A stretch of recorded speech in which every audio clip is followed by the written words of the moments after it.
Dans un monde où on ne sait plus des fois, qu'est-ce qui est le mieux pour l'être humain d'avoir un papa et une maman, puis on s'en va loin de la conception traditionnelle de la famille. On questionne même, des fois, de dire, voyons donc, plus besoin de père, point. Ou de dire, parce qu'on a l'impression de dire que si un père, c'est important, c'est de diminuer qu'une mère aussi, c'est important. Tu sais, la différence entre une mère et un père, tu sais, les enfants, là, soyons sérieux, là, quand ils se font mal, qu'est-ce qu'ils vont voir? Maman. Pourquoi? C'est parce que papa, c'est comme... Moi, j'aime la méthode Rambo, tu sais, Rambo 3. Tu sais, quand Rambo s'en va chercher son ami colonel, puis là, il passe au travers la brousse, puis tout ça, puis donc il le prend, puis il traîne. « Non, je peux pas y aller, je vais te ralentir. » Le colonel se fait tirer dans la jambe, puis Rambo est juste prêt à le mettre sur ses bras, puis à continuer. Puis il dit « Non, non, je veux pas continuer. » Là, Rambo, là, pédagogie d'enfant numéro 1, là, il le regarde. « Tu n'as pas mal. » Non, je recommande pas ça comme réelle pédagogie. Mais papa, il a moins de compassion. Il y a plus, mais you'll live. Tu vas vivre. Maman, c'est pas ça pantoute. On a ma plus vieille qui vient de se faire enlever les dents de sagesse cette semaine, donc il n'était pas encore sorti avec sa chirurgie et tout ça. Puis mon épouse était vraiment très touchée par prendre soin, puis moi je faisais des blagues. On n'a pas la même sensibilité, mais on a besoin d'un papa parfois pour dédramatiser aussi. Je pense qu'on a besoin l'un de l'autre. Puis, je rappelle à un moment donné, tu sais, puis on vit dans une génération, j'arrive dans un instant, on vit dans une génération où, tu sais, qui là, d'entre vous, messieurs, là, quand vous étiez jeunes, là, vous partiez dans la ruelle à un moment donné, là, puis vous reveniez, puis un moment donné, puis tes parents ne se posaient pas trop la question où est-ce que tu étais. C'est juste lever la main, juste savoir combien d'entre vous, là, vous pouviez partir loin de la maison là, sans que vos parents se posent la question. Écoute, maintenant, on t'envoie au dépanneur, tu as un GPS dessus, tu sais, t'en as un par-dessus, puis l'autre que tu sais pas que tu as implanté quelque part. Tu as une alarme de proximité si quelqu'un s'approche. Tu as un sniper sur chacun des toits. Pourquoi on vit dans une société qui a beaucoup, beaucoup, beaucoup de peur? Puis on a cette peur-là, puis on partage cette peur-là. Max Lucado, dans son livre « Fearless », disait que le niveau d'anxiété que les enfants aujourd'hui de cette génération ont, juste comme niveau de base, est plus élevé que les patients d'hôpitaux psychiatriques des années 1950. Fait que moi, quand je pense que j'allais dans la ruelle, puis j'allais au dépanneur, puis j'allais faire ci, puis faire ça, mais notre monde a changé beaucoup. On vit dans un monde qui est aussi un peu post-Cédrica Provencher. C'est aussi, puis tu dis, oh, ta minute, il y a des méchants dans le monde, c'est pas tout le monde qui est gentil. Puis on veut comme super protéger. Puis à un moment donné, il y a une révélation qui est quand même importante. Dieu a plus à cœur tes enfants que toi-même. Dieu a plus à cœur tes enfants que toi-même. Il est là aussi pour en prendre soin. Il y a une partie de ça, c'est que il y a une partie où on aimerait tout contrôler. On aimerait que jamais les choses aillent dans une mauvaise direction, puis on finit des fois par faire, Lucado va aller jusqu'à dire qu'on va faire de la peur ou de la sécurité notre Dieu. Puis que notre monde, avec un monde sans essayer des choses, mais c'est un monde, justement, où on adore un Dieu sécurité, plutôt que le Dieu qui dit « Va, car je suis avec toi ». Avec la place de la peur, puis la place de dire « Écoute, ce monde-là, ça ira pas toujours super bien, parce qu'on vit dans un monde qui est entaché par le péché. » Par contre, on peut l'équiper. On peut équiper nos enfants, on peut leur donner des outils, on peut les aider à penser. Je pense qu'il y a une clé, peut-être on était ce matin dans une liste d'idées, mais je pense qu'il y a une clé à aider nos enfants à penser et à réfléchir par eux-mêmes. Mais des fois, on a peur de laisser ou de réfléchir les grandes questions avec les enfants. Juste pour donner une étude récente faite par Emerging Faith, une étude canadienne, démontrait que, rendu à l'âge de l'université ou du cégep, 8 jeunes adultes sur 10 décident de quitter la foi ou de quitter l'Église. 8 sur 10. C'est 2 qui restent. Et quand on investigue un peu pourquoi, une des raisons, c'est qu'ils ont l'impression qu'il n'y a pas de réponse à leurs questions. Parce que des fois, je me rappelle, on avait fait à l'Église le procès de Dieu. On avait fait ça avec l'école du dimanche, puis on avait séparé les jeunes avec les 3 plus grandes questions que tu peux poser. Est-ce que la Bible est fiable? Si Dieu est bon, pourquoi la souffrance? Est-ce que Dieu existe?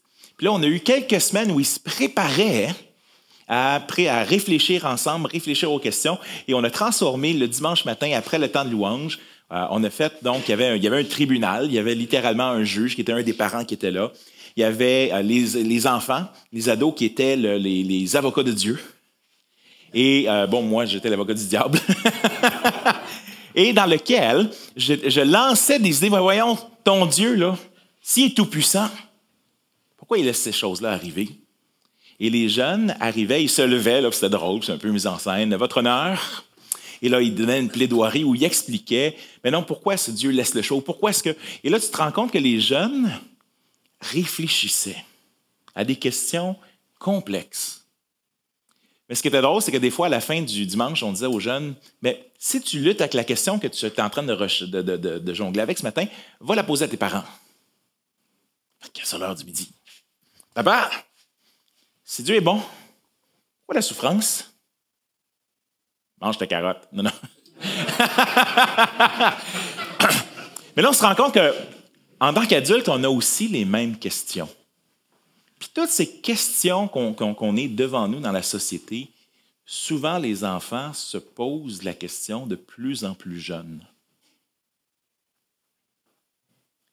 On arrive dans un contexte où les enfants, non plus au secondaire, ou pas plus au cégep ou à l'université, se posent ces questions, mais se posent au primaire, puis se posent au secondaire. Une fille de 8 ans qui revenait de l'école puis qui posait la question, dis-moi, comment est-ce qu'on sait qu'on croit au bon Dieu? Parce qu'il y en a d'autres, là, des dieux. J'ai une amie à l'école qui croit en Allah, j'en ai un autre qui croit en Bouddha, je ne suis pas trop sûr qu'elle sait quoi. Il y en a un autre qui croit en. Comment on sait qu'on croit au vrai Dieu? La Bible me le dit. Ouais, mais comment est-ce que tu sais que la Bible est vraie? Parce que la Bible le dit. Ouais, mais c'est pas circulaire, ça, comme argument? As-tu 8 ans, toi?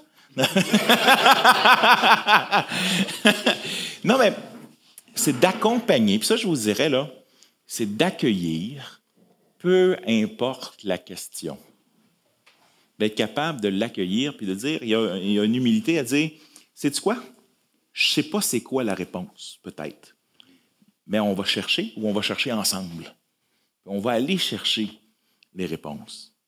Fait que d'être prêt, puis des fois, papa, c'est pas tout. Quelqu'un le mentionne, je ne sais pas si c'est Eric qui mentionnait, papa, c'est pas tout, mais parce que maintenant, Google, c'est tout. Ou ChatGPT, nouvelle génération qui s'en vient. Mais c'est correct de ne pas savoir. Parce que même en tant que chrétien, on est d'une certaine manière agnostique. Vous savez, agnostique, c'est les gens qui disent on ne peut pas savoir. Mais moi, je pense qu'on ne peut pas tout savoir. Pourquoi? Parce que Dieu nous dit dans sa parole, en Deutéronome 29, 29, les choses qui sont révélées, ça t'occupe toi. Les choses cachées, là, c'est réservé à l'Éternel. Il y a des choses que je ne comprendrai pas. Il y a des choses que Dieu a décidé de ne pas me révéler et que je ne saurais pas puis je ne peux pas savoir. Mais les autres choses, on peut savoir, on peut questionner. Dieu accepte le doute. Il y a 2 types de doutes. Il y a le doute quand Jacques qui dit si quelqu'un demande quelque chose à Dieu, qu'il demande sans douter. Si tu demandes à Dieu, hey, peux-tu je te demande quelque chose, tu ne penses pas qu'il va le faire, ou tu doutes, il dit non, ne pense pas recevoir rien de Dieu. Mais il y a un autre style de doute. L'homme qui va voir Jésus, puis il dit crois-tu que je peux faire ce que je te dis? Seigneur, je crois! Mais viens en aide à mon incrédulité. Il y a une place légitime pour dire des fois, hey, prenons le temps d'examiner cette question-là. Une des preuves, c'est que le peuple d'Israël, dans le désert, il s'est fait donner, dont Moïse nous donne la révélation, puis il va dire, Dieu va vous envoyer des faux prophètes pour tester votre foi. Fait que Dieu s'attend, d'une certaine manière, qu'une fois de temps en temps, il y a quelqu'un qui va nous arriver, puis il va dire, ainsi parle l'Éternel. Là, il me reste des bons. C'est-tu lui? Viendra un prophète plus grand que moi. Puis il parle du Messie. Et quand Jésus arrive, ils ont tout un problème parce que l'Ancien Testament dit quoi? Si tu acceptes et tu reconnais celui que les prophètes que l'Éternel envoie, good. Si tu acceptes un faux prophète, tu es dans le trouble. Mais si tu n'acceptes pas le Messie, si tu n'acceptes pas le prophète qui vient, tu es aussi dans le trouble. Fait que ça veut dire quoi? C'est que Dieu veut qu'on utilise ce qui nous a été révélé, aussi notre capacité de comprendre, notre raison, puis de dire, écoute, quand Jésus de Nazareth arrive, là, puis il brasse les affaires, ils ont toute une question à répondre. Est-ce que ce gars-là est le Messie d'Israël ou pas? Puis on a cette même question, nous, à répondre en tant que chrétiens. Quand je suis présenté Jésus, est-ce que Jésus est qui il dit être? C'est ça qui est intéressant. Jésus a été révélé dans l'histoire, puis on peut rechercher, on peut faire toutes choses. Alors, ce que je vous dirais, une des choses importantes, accueillez les questions. Prenez le temps, parce que les jeunes ne se posent pas juste les questions pour le plaisir de poser des questions. Des fois, ça les tracasse, ça les trouble, même en tant que jeune adulte. Je passais par des moments où je me posais des grosses questions. Je me disais, hey, sais-tu toute la chenoute de cette affaire-là? Ah, Dieu a dû être scandalisé par ma pensée. Mais c'est ce Dieu qui nous donne, dit, hey, teste les révélations qu'il vient de voir, écoute pas, donne pas foi à tous les prophètes qui viennent. Ben oui, Dieu est capable. Seigneur, des fois, j'ai de la misère à croire, mais Seigneur, je crois, viens en aide à mon incrédulité. Ça m'a pris un petit bout de temps, mais je te reviens. Oui, tu avais la main levée. Pardonne-moi, c'est... OK.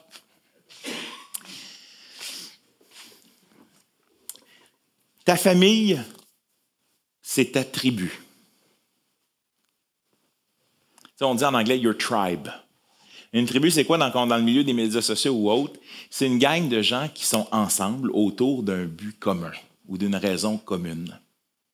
Mais plus que tous les autres réseaux dans ta vie, j'aimerais ça t'amener à considérer que ton réseau le plus important, c'est celui que tu as chez toi. Puis que ces relations-là, c'est celles qui vont demeurer, c'est celles qui vont rester, ou c'est celles que s'ils sont brisées, ils se répareront peut-être jamais. C'est ta tribu, prendre le temps de prendre soin. 9, garde ton cœur plus que toute autre chose, car de lui viennent les sources de la vie. J'avais un petit vidéo, je trouvais ça drôle, le gars qui faisait mon montage a rajouté un bout de drôle. Je dis, tu sais, si tu avais à faire garder tes enfants, est-ce que tu inviterais Richard Dawkins à venir les garder?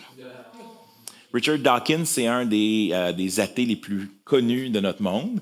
Puis là, tu te dirais, ben non, je n'inviterais pas Richard Dawkins à juste venir, rentre par la porte, puis garde mes enfants, puis parle-y pendant une couple d'heures, puis je m'en vais.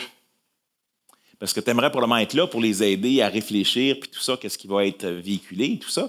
Mais on ne se rend pas compte à quel point, à travers le téléphone, YouTube, tout le reste, mais on les invite, les Richard Dawkins de ce monde, constamment, facilement, dans nos maisons, dans ce que les jeunes regardent.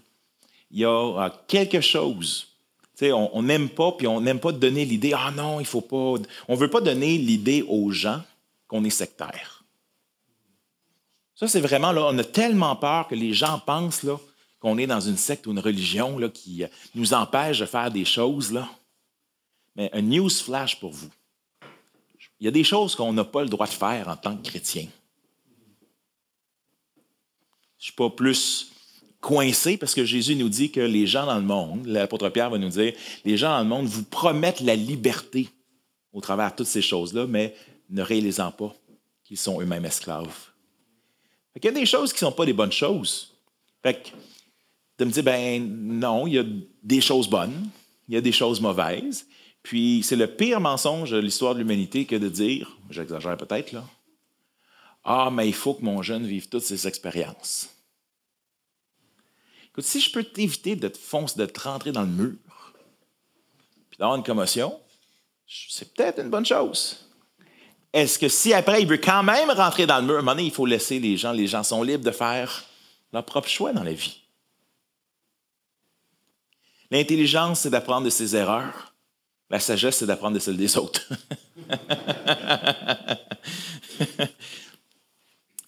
Je pense qu'il y a une place. Et autant pour dire, toute chose n'est pas bonne à regarder, à lire.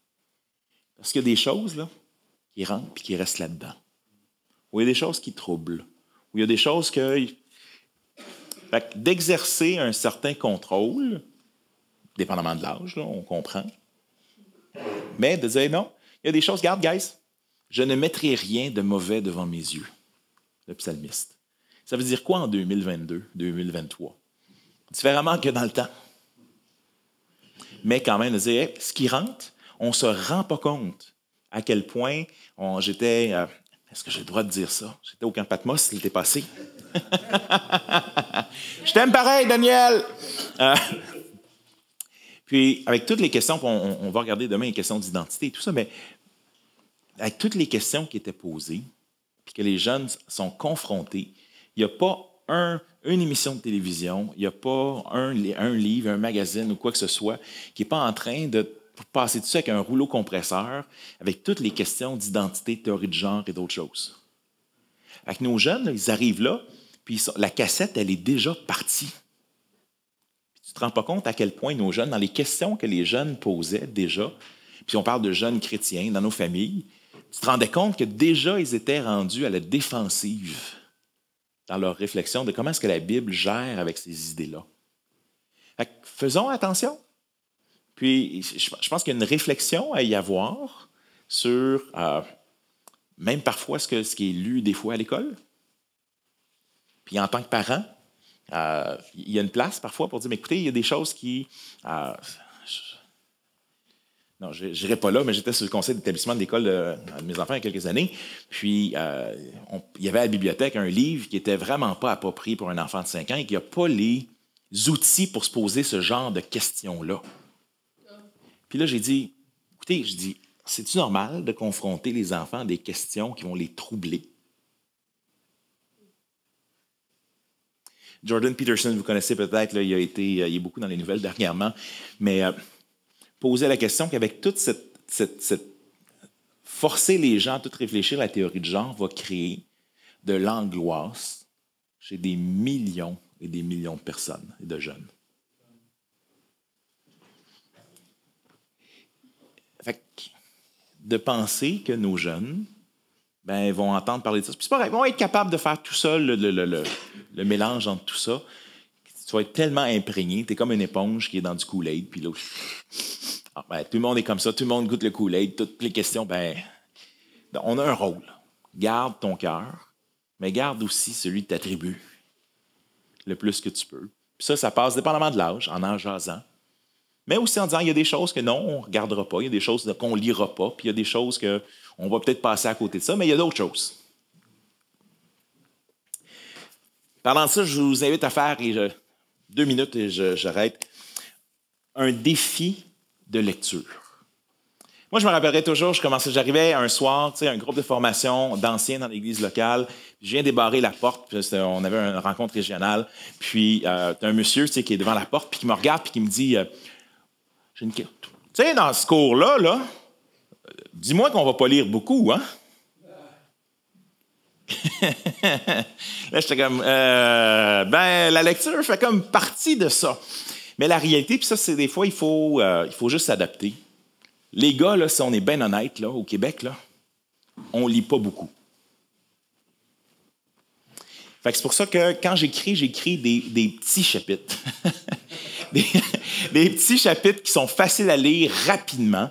Pourquoi? Parce que ce qu'on veut, c'est quand même que les gens puissent lire, réfléchir, avancer plus loin. On a des vidéos, on a d'autres choses, mais quand même un défi de lecture. J'ai fait lire à ma plus vieille dernièrement les 7 habitudes des ados bien dans leur peau. fantastique. C'est pas un chrétien qui l'a écrit, mais partage plusieurs des valeurs. Mais quand même, cette habitude des ados bien dans leur peau. Vraiment fascinant comme livre. Ça vaut la peine de le faire lire, de le discuter aussi. On en a discuté, on s'assoit à table hier soir. Tu sais, une fois que les enfants se couchent à différentes heures, mais aussi pour nous, c'est quelque chose qui est important de dire, ben, on a le souper. Puis après le souper, mais c'est une période où on est là.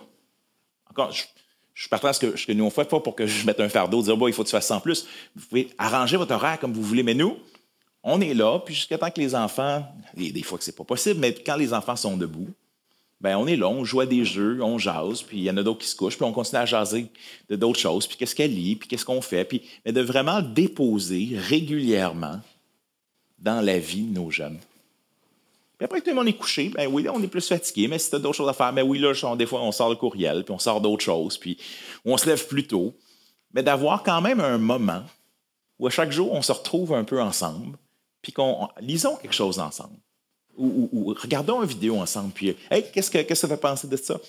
Un excellent livre, il y a d'autres, il y en a ici, Génération Challenge. Il ne l'a pas ici, mais il y a un autre qui est Défi pour ta jeunesse. Génération Challenge, ça challenge une idée. Les attentes qu'on a pour les ados dans notre société aujourd'hui, si je peux aller plus bas que le béton, là, j'irais. Parce qu'on a tellement peur de dire à quelqu'un qu'il faut qu'il se force un peu plus, qu'on veut que tout le monde soit extraordinaire. Puis on descend les attentes constamment de tout le monde. Et ça, bien, l'adolescence, c'est quand même un phénomène récent dans l'histoire de l'humanité. Et ce livre-là, Generation Challenge, c'est écrit par 2 ados qui se sont trouvés en charge d'une campagne électorale, genre d'un sénateur américain, parce qu'ils ne savaient pas qu'ils avaient juste 16 ans, puis qu'ils avaient de l'air pas mal plus vieux. Et là, tu te rends compte que ça continue, puis il challenge les gens à dire, sais-tu, tu es capable de faire plus que qu'est-ce que tu penses. Puis de voir la vie un peu différemment. Comme ils disent, peut-être en blague, un peu l'adolescence, j'ai décidé de ne pas y participer. Alors, on leur dit, oui, tu vas passer au travers des changements hormonaux, oui, tu vas passer au travers de ces années-là, mais qu'est-ce qui sont les attentes, puis qu'est-ce que tu es capable de faire à ce moment-là? Et Jérémie, chapitre 1, c'est un des versets qui a transformé ma vie. Ne dis pas, je ne suis qu'un adolescent, en version du Sommeur. Ne dis pas que je suis qu'un enfant. Tu iras vers ceux vers qui je t'envoie. Dieu est capable d'utiliser des ados, des jeunes, sans aucun problème. Je termine avec celui-ci. Soyons un guide, accompagnons-les, soyons là, ayons les yeux, les oreilles ouverts. Puis j'aimerais encourager aussi les jeunes. Posez vos questions, peu importe qu'est-ce qu'ils sont. Tu vas peut-être être surpris. Ouais, mais là, parler à mon père de cette affaire-là, c'est un peu comme weird. Je peux te garantir que c'est peut-être encore plus weird pour lui. Parce que des fois, comment on parle de... tu sais, les gars, les émotions, là, des fois. Tu sais, nous, on a 2 émotions, joie, colère. Les femmes, c'est comme peut-être un spectrum. C'est comme quand tu vas choisir une nouvelle couleur de peinture, tu sais. Est-ce que c'est bleu? C'est comme fuchsia avec un peu, tu sais, t'as comme tout le spectrum des... c'est correct, mais si on ne sait pas la réponse, on va cheminer ensemble. Mais je vous encourage. Parlons, plus que juste une réponse de gars normal. Comment ça a été ta journée? Bien. que tu sois... Tu as peut-être 35 ans, que t'en aies 15, ben, faisons l'effort de parler un peu plus. Sur ça, je vous souhaite une bonne soirée. Un bon repas de la cage des sports. C'est pour ça que vous êtes en jersey, c'est ça? Fait que là, ils s'attendent des ailes si jamais le Canadien score, c'est ça? Fait que pas d'ailes. Alors, on se retrouve demain pour le reste de notre temps ensemble, mais sinon, je vous laisse aller.